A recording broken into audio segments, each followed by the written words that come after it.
La gran mayoría de las culturas ancestrales de nuestra historia nos han deleitado con múltiples leyendas de una mítica raza de gigantes que caminaron por casi todo el planeta Tierra y gobernaron la remota antigüedad.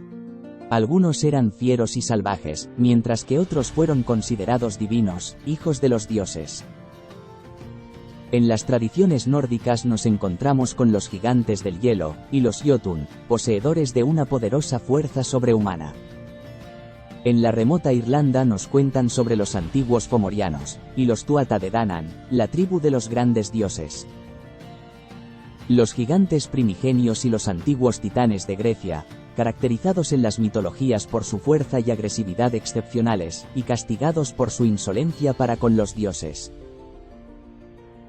Los gigantes daitias de la cultura india, sin olvidar los relatos bíblicos sobre las poderosas tribus de fieros guerreros como los Nephilim, los Rephaim y los Anakim. A estas criaturas colosales se les atribuía la construcción de los templos megalíticos en las tierras bíblicas. Y el legendario pequeño John, un gigante que acompañó a Robin Hood en sus aventuras por el bosque de Sherwood. Hace unos cuantos años se viralizó una noticia que afirmaba que un fallo en la Corte Suprema obligó a la institución Smithsonian a admitir la destrucción histórica de miles de huesos gigantes a principios del siglo XX, pero esta poderosa noticia resultó ser falsa. Precisamente por su falta de seriedad. Otros hallazgos como el gigante de Cardiff, descubierto en 1869, fue uno de los fraudes más famosos en la historia de los Estados Unidos. Al igual que las controvertidas momias de Martindale, y las presuntas fotografías de esqueletos gigantes que resultaron ser los restos desafortunados de un concurso de Photoshop, entre otros diseños gráficos que por desgracia han logrado aparecer en varios libros, e incluso en el sitio web de National Geographic. Los supuestos descubrimientos, los engaños y las exageraciones se han convertido en una pesadilla para los investigadores de la gigantología, que desean con afán encontrar la verdad sobre la mítica raza de los antiguos gigantes descritos en las leyendas. Sin embargo, si el río suena, es porque agua lleva. La evidencia sugiere la manifestación de un encubrimiento astuto por parte de la academia y las instituciones, entre ellas la Smithsonian, para intentar ocultar pruebas, datos y documentos de gran valor en los lugares más oscuros e ignorados de nuestros centros del conocimiento.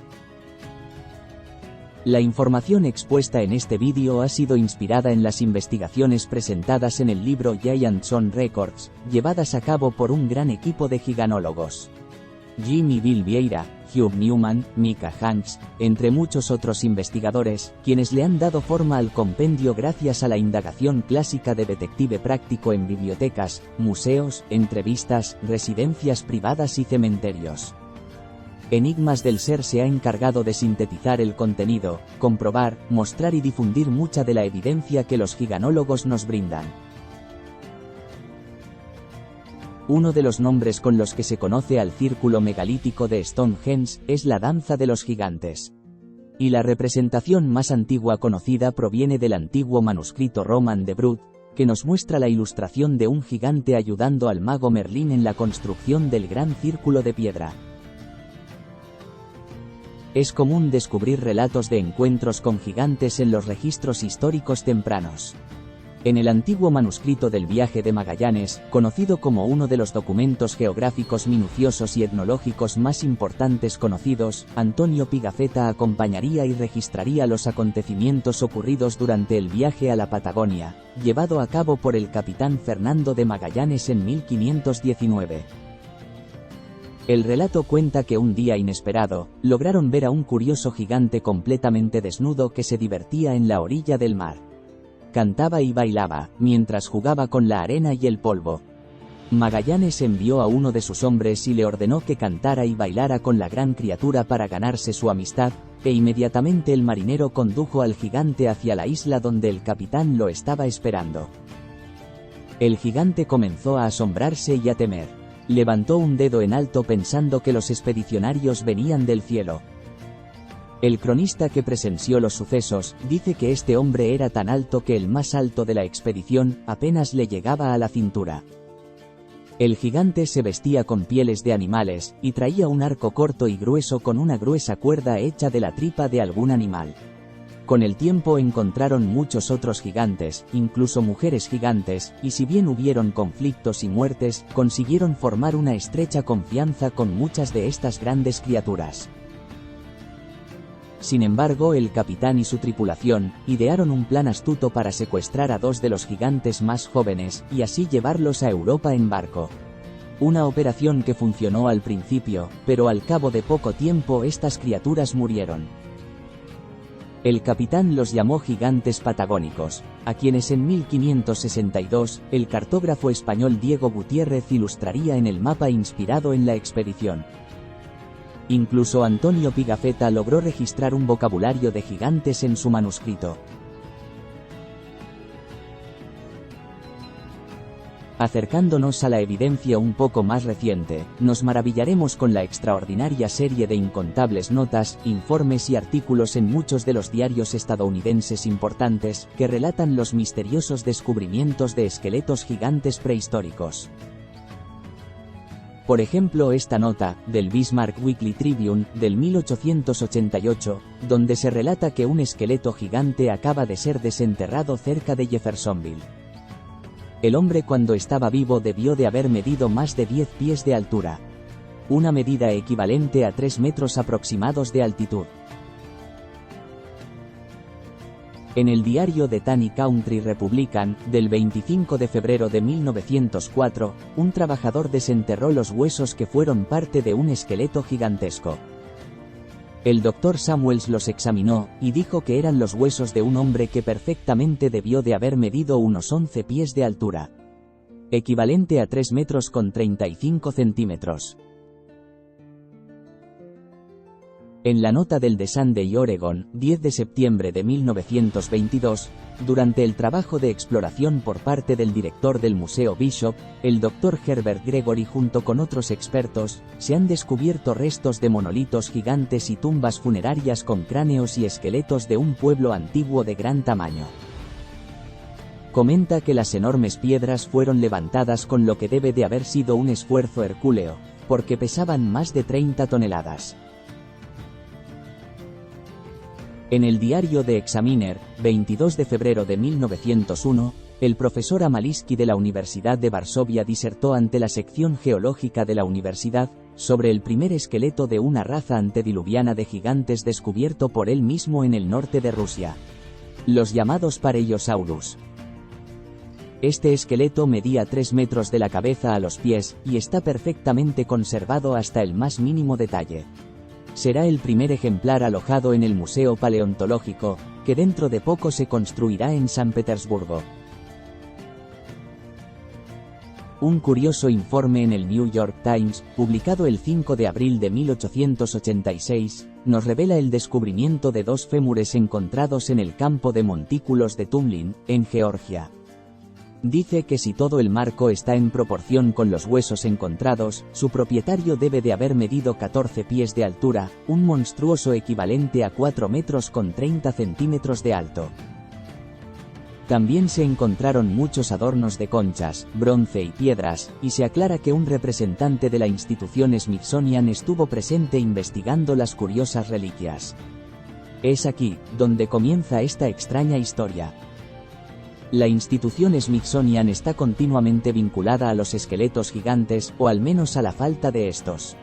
Docenas de informes terminan en que los huesos fueron enviados a la institución Smithsonian para su posterior estudio, otros que han sido vendidos a la institución, que han sido obsequiados, e incluso informes sobre descubrimientos llevados a cabo por ellos mismos. El propio investigador Hugh Newman dice haber visitado la institución Smithsonian en Washington, D.C., a finales del 2014. Y según nos cuenta parece haber quedado desilusionado con el ambiente pobre y lúgubre que allí encontró. Dice que simplemente vio una cáscara vacía de lo que podría haber sido uno de los depósitos de conocimiento más importantes del mundo. El investigador les mostró varios ejemplos de informes sobre esqueletos gigantes a los trabajadores, pero ninguno proporcionó respuestas. El Smithsonian no solo no responde ante la evidencia, sino que parece negar toda relación existente con esqueletos gigantes.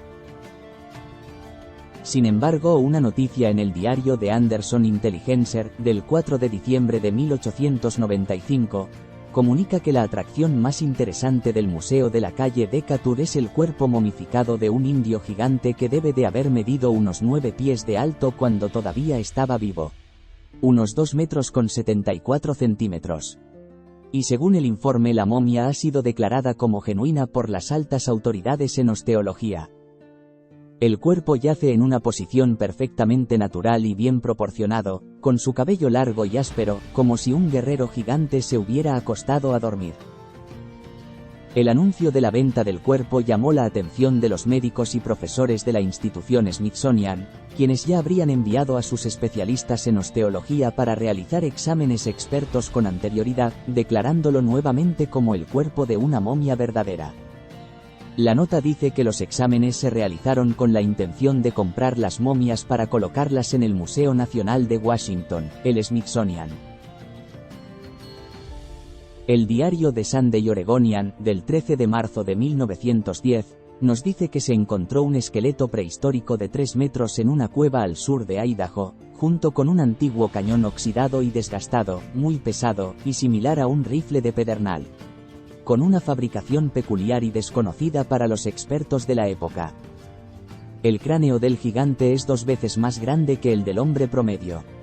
La nota nos dice que los huesos se sacarán de la cueva lo antes posible y se empaquetarán cuidadosamente para ser enviados a la institución Smithsonian. De Coconino-san, 11 de julio de 1919.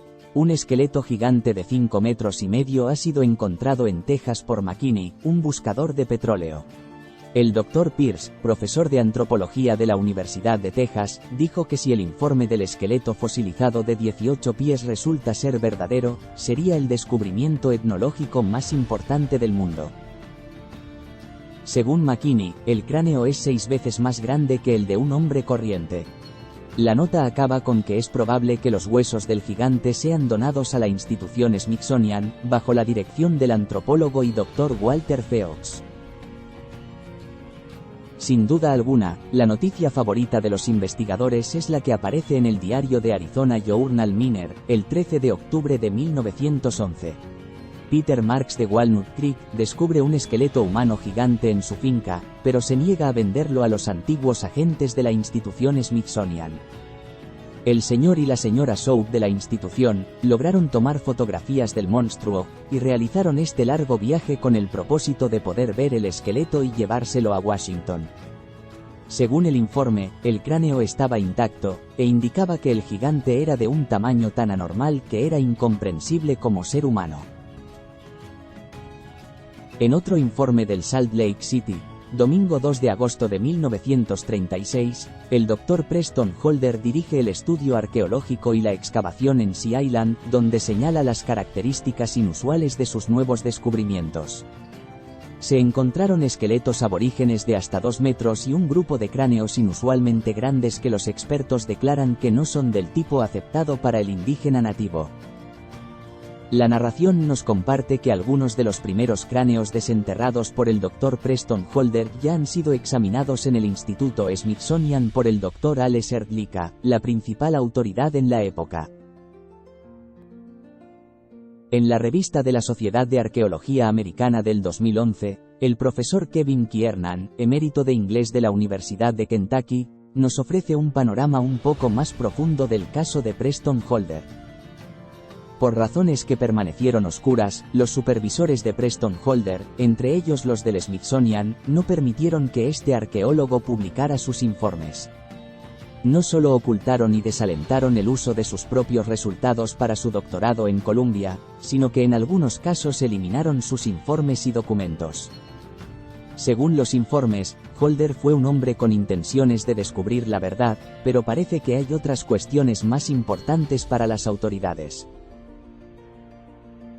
En el Berkeley Daily Gazette, de marzo de 1934, Erdlicka declara que los gigantes ya no existen. El director del Departamento de Antropología del Smithsonian, Ales Erdlicka, saldría a decir que la institución está literalmente harta de los esqueletos prehistóricos de humanos gigantes, y señala como culpable a la voluntad de creer de los antropólogos expertos. Por lo que los hallazgos documentados en realidad se tratarían de puros errores.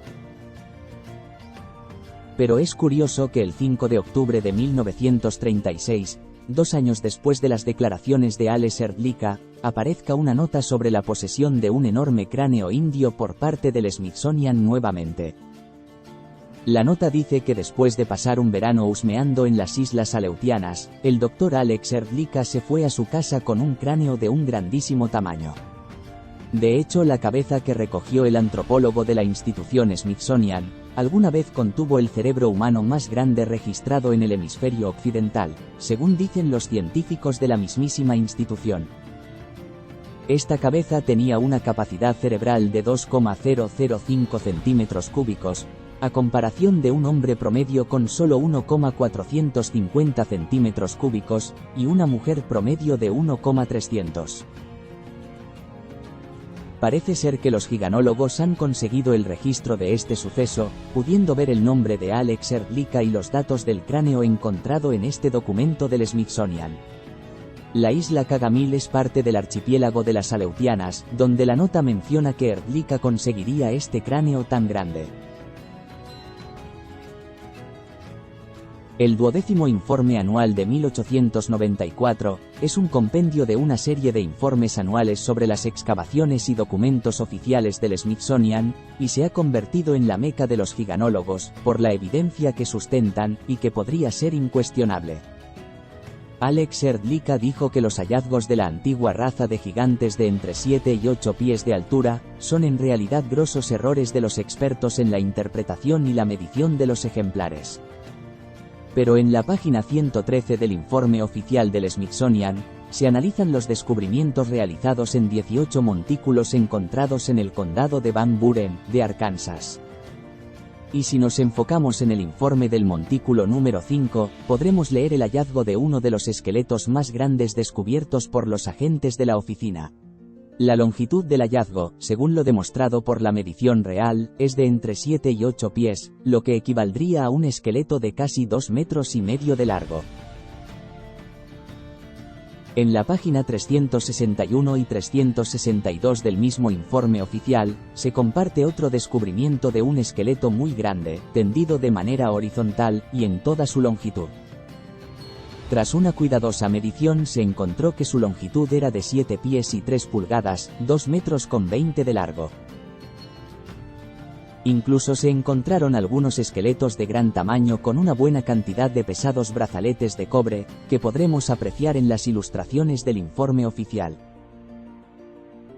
Los investigadores de la gigantología nos comparten las siguientes notas manuscritas del profesor Philetus Walter Norris. Estas notas son importantes no solo porque la biografía del profesor Norris revela que trabajó en la investigación etnológica para la institución Smithsonian, sino que la fecha de muerte concuerda con la fecha que aparece en los documentos oficiales que hablamos con anterioridad. En 1885, mientras trabajaba para la institución. Los escritos revelan las primeras impresiones de Walter Norris sobre las excavaciones, y se repiten constantemente las palabras gigante, esqueleto gigante, ser humano muy grande, huesos y cabeza de gigante, etc. Otro tesoro que los giganólogos han podido conseguir en las profundidades de los registros es una tarjeta de acceso del Departamento de Antropología del Smithsonian, donde se recogen los datos del esqueleto de un indio Sioux de sangre pura, encontrado en Indianas. El archivo escribe que ha sido llevado a un laboratorio, y las dimensiones del espécimen se han registrado como gigantes. Si se ha logrado contar con toda esta información, ¿dónde están todas estas reliquias, y por qué niegan haberlas recibido? Si la censura habría comenzado con el mandato de Ales Hrdlicka, ¿por qué este caballero descartaría la existencia de los descubrimientos cuidadosamente registrados en los informes oficiales, hechos por los expertos de la misma institución? ¿Cómo no vamos a sospechar de las autoridades científicas, si la evidencia indica que no nos están diciendo toda la verdad? ¿Por qué no quieren que sepamos que nuestros antepasados podrían haber sido una raza de hombres más grande y robusta que la de la actualidad? Que cada uno saque sus propias conclusiones. Desde los enigmas del ser, seguiremos profundizando en los misterios que envuelven la historia de nuestra humanidad, porque sentimos que la información existe, enterrada por aquellos que no quieren que la verdad se sepa, ocultada por aquellos que no quieren que el hombre despierte, y escondida por aquellos que pelean por no perder su rebaño. Un rebaño repleto de dioses destinados a despertar.